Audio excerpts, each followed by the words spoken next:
Hello बच्चों। सीधी line तो सबको समझ आती है, लेकिन जब मोशन घूमने लग जाए वहीं से शुरू होती है नीट टॉपर की सोच। आज समझो सर्कुलर मोशन का मैजिक। अगर आप नीट 2026 में सीट लेना चाहते हो तो द अप्रोन पाठशाला को सब्सक्राइब करो। ये चैनल सिलेक्शन का एक्सीलेटर है। तो चलो फिर शुरू करते हैं सर्कुलर मोशन एनसीईआरटी का line by line. Uniform circular motion, when an object follows a circular path at constant speed, the motion of the object is called uniform circular motion. अगर कोई ऑब्जेक्ट सर्कुलर पाथ में इस तरीके से घूम रहा है, सर्कुलर पाथ में इस तरीके से घूम रहा हो जिसमें स्पीड क्या है, कांस्टेंट है, तो उस तरह के मोशन को हम लोग यूनिफॉर्म सर्कुलर मोशन कहते हैं। यूनिफॉर्म जो वर्ड है वो क्या बताता है? Refers to the speed which is uniform, it means constant throughout the motion. जब तक मोशन हो रही होती है, ठीक है, उतना देर तक, यानी उस दौरान क्या होता है, पूरी स्पीड क्या होता है, हमेशा कांस्टेंट होती है। Suppose an object is moving with uniform speed भी in a circular radius of R, circle of radius R, ठीक है। कोई ऑब्जेक्ट है जो वेलोसिटी v से घूम रहा है जिसका रेडियस क्या है, कैपिटल आर है, ठीक है, as shown in the figure जो आगे हम लोग पढ़ेंगे। Since the velocity of the object changing continuously in the direction, अब जिस वजह से वेलोसिटी क्या होता है, हमेशा क्या होता है, चेंज होते रहता है, इस तरीके से चेंज हो रहा होता है सर्कुलर पाथ में।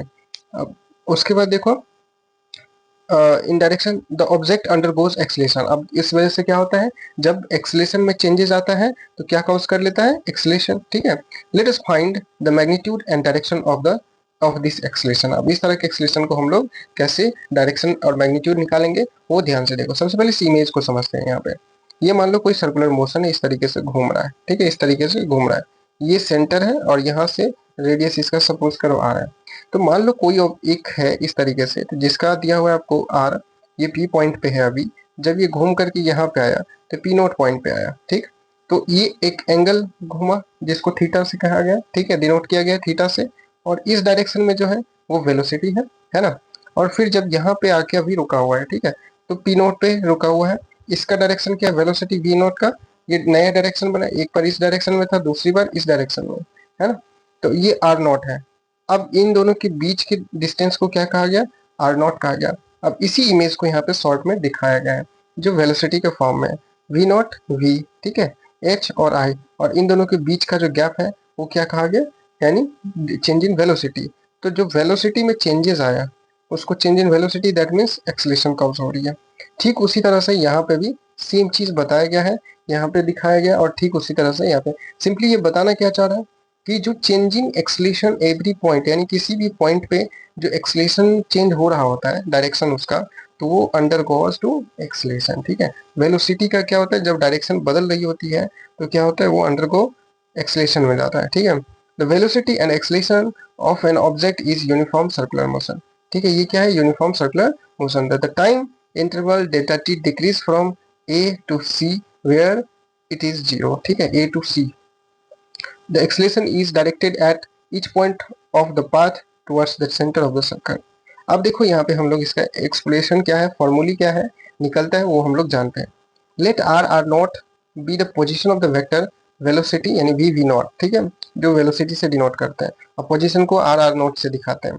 When it is at point p and p not, by the definition velocity at a point is along the tangent at the point in the direction of the motion। सही बात है, क्या होता है, ये tangent होता है, ठीक है, टेंजेंट, एक सेकेंड यहाँ पे हाईलाइट करो इसको, टेंजेंट होता है at the point of the direction of the motion. The velocity vector V we not are shown in the figure, जो ऊपर मैंने बताया। उसके बाद V V is not change in velocity, that means delta V is obtained in the figure, जो using the triangle law of the vector. अब triangle law of vector से हम लोग डेल्टा वी जो यहाँ पे ये निकाला गया है, ट्रायंगल लॉ से निकाल लिया गया। उसके बाद है since the path is circular v we not perpendicular to the r and so is v we not r not, therefore v delta v is perpendicular to the delta r, since the average acceleration is along change in velocity, it means delta v। अब इसको कोस्ट में देखो, acceleration is equal to change in velocity by change in time, ठीक है, change in time. The average acceleration A ऊपर में dash लगाया हुआ है, is perpendicular to the delta R. if we are placed delta v on the line of that bisects the triangle between r r naught, we see it is directed towards the center of the circle, shows the same quantity for a smaller time intervals, delta v and hence a is again directed towards the center. अब figure number 8.c का जो मैंने ऊपर बताया है, delta time यानी time tends to 0, the average acceleration become the simultaneous acceleration. अब average acceleration क्या होता है? वो simultaneous acceleration. It is directed toward the center. अब जो कि वो सेंटर की ओर डायरेक्ट टुवर्ड हो जाता है. इसको क्या करो? हाईलाइट करो. इसके बाद देखो, thus we find that the acceleration of an object is uniform circular motion is always directed towards the center. अब जितना भी यूनिफॉर्म सर्कुलर मोशन होती है वो डायरेक्टेड टुवर्ड्स द सेंटर होता है. Let us now find the magnitude of the acceleration. अब acceleration को हम लोग कैसे निकालते हैं? तो डेल्टा यानी कि मोड में ये है यानी एक्सेलेरेशन है, इज इक्वल टू टाइम जो है वो टेंस टू 0, लिमिट लगा करके change in velocity by change in time. अब देखो angle between vector r and r not, ठीक है, इस डेल्टा चेंज इन एंगल यानी डेल्टा थीटा से दिखाया गया है.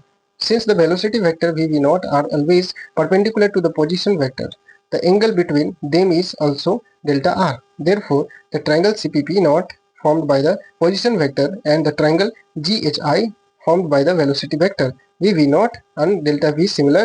Therefore, the ratio of the base length and side length for one of the triangle is equal to that of the other triangle. That is changing velocity by v and changing position by r.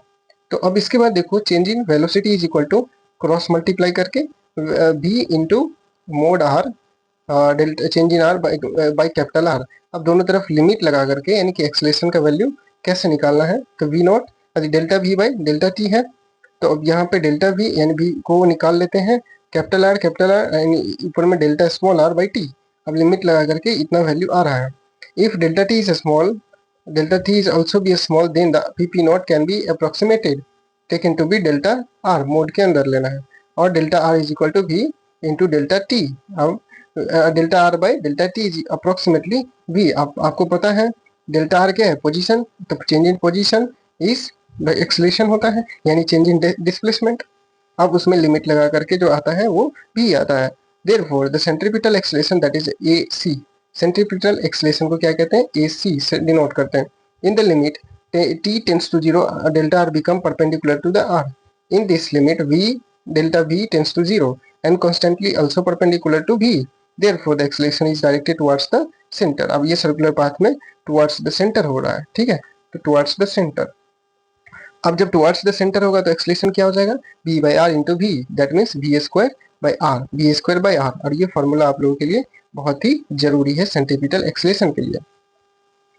Thus, the acceleration of an object moving with a speed v and circle of radius r has magnitude v square by r and always directed towards the center. This is also called centripetal acceleration. इसको हम लोग क्या कहते हैं? Centripetal acceleration कहते हैं. ये बात आप लोग ध्यान से समझो. Term proposed by Newton. और ये जो टर्म सेंट्रीपिटल एक्सेलेरेशन दिया गया है किसके थ्रू दिया गया है? न्यूटन के द्वारा. A thorough analysis of centripetal acceleration was first published in 1673 by the Dutch scientist Christian Huygens. जो सबसे पहले कौन बताए हुए थे? Christian Huygens बताए हुए थे. But it was probably known to the Newton also some year early. Centripetal comes from the Greek term which means center seeking. यानी center seeking means जो center की ओर जा रहा होता है. Since b and r constant, the magnitude of the centripetal acceleration is also constant. However, the direction of change is position always towards the center. Therefore, the centripetal acceleration is not constant. अब देखो यहाँ पे centripetal acceleration is not a constant vector. We have another way describing the velocity and acceleration of the object in uniform circular motion as the object move in pp naught from p to p naught, timing delta t and t initial in final minus initial, the time cp, the line cp, ठीक है, the turns through an angle delta theta, ठीक है, ये जो change in theta बता रहा है, ठीक है, as shown in figure. Delta theta is called angular distance. इसको हम लोग क्या कहते हैं? एंगुलर डिस्टेंस कहते हैं. We define the angular speed omega. Angular speed को हम लोग ओमेगा से डिनोट करते हैं. And the time rate change of angular displacement. और चेंज इन एंगुलर डिस्प्लेसमेंट को हम लोग ओमेगा से दिखाते हैं. चेंज इन एंगुलर डिस्प्लेसमेंट, इसको हम लोग क्या बोलते हैं? इसको बोलते हैं एंगुलर स्पीड. एंगुलर स्पीड बराबर क्या होगा? Change in angular displacement by time. Now with the distance travelled by the object during the time delta t, delta s is delta s. That is Vp not is delta s. तो V is equal to delta s by delta t and s is equal to r into delta theta. तो velocity बराबर क्या हो जाएगा, r into delta theta by delta t, it means are omega. और velocity बराबर final क्या हो जाएगा, r omega. We can express centripetal acceleration in term of angular speed. अब एंगुलर स्पीड में हम लोग कैसे सेंट्रीपिटल को डिनोट करते हैं, तो आपको पता है यहाँ पे कि AC is equal to v square by r. अब वहाँ पे V का वैल्यू पुट यहाँ पे करने से हमको फाइनल जो बनता है वो क्या आता है बन करके, ओमेगा स्क्वायर इंटू आर। तो centripetal acceleration is equal to omega square. Omega is क्या होता है, एंगुलर स्पीड का square into radius. The time taken by the object make the one revolution is known as the time period. The number of revolution made in 1 second is called frequency. However, during this time distance moving is s is equal to 2 pi r। ये जो होता है परिधि circumference होती है 2 pi r। therefore v is equal to 2 pi r by t। Circumference में total जो time लगता है, मान लो यहाँ से कोई ऑब्जेक्ट शुरू किया इस तरह से घूमा, ये इसका जो सरकमफेरेंस हुआ ये टोटल डिस्टेंस हो गया। अब बाई टी जो टाइम टेकन हो गया दैट इज वेलोसिटी। अब omega is equal to 2 pi V and velocity is equal to 2 pi R B and acceleration यानी centripetal acceleration is equal to 4 pi square into V square into R. ठीक है, और ये question आप लोग करके देखोगे, रूम पे ट्राई करो। अब बन जाए तो हमको कमेंट बॉक्स में बता देना, ठीक है। नहीं बने तो ये भी बता देना कि समझ में नहीं आया। इफ नहीं आया तो हम लोग इसको एक्सप्लेन करेंगे। अब जो आता है आप लोगों को यहाँ पे इसका एक्सरसाइज, ठीक है। एक्सरसाइज पे हम जो जो टिक लगा रहे हैं वो आप लोग क्वेश्चन करोगे, ठीक है। वो क्वेश्चन करोगे, इफ हम भी एक वीडियो इस पे डाल देंगे कैसे इसको क्वेश्चन को सॉल्व करना है, ठीक है। सबसे पहले जो है ये क्वेश्चन आप थोड़ा सा सॉल्व करने का कोशिश करोगे, ये क्वेश्चन सॉल्व करने का कोशिश करना है। उसके बाद ये भी क्वेश्चन ट्राई करना है, ये भी क्वेश्चन ट्राई करना है, ये क्वेश्चन ट्राई कर लो, एयरक्राफ्ट वाला ट्राई कर लो, 16 नंबर ट्राई करो, 17 नंबर ट्राई करो। 17 नंबर ट्राई करके बाकी और कोई इंपॉर्टेंट इसमें क्वेश्चन नहीं है, ठीक है। तो जो भी क्वेश्चन मैंने अभी टिक करके बताया है सब आप लोग ट्राई करके बना लेना है, ठीक है। नेक्स्ट वीडियो के लिए इंतजार करो।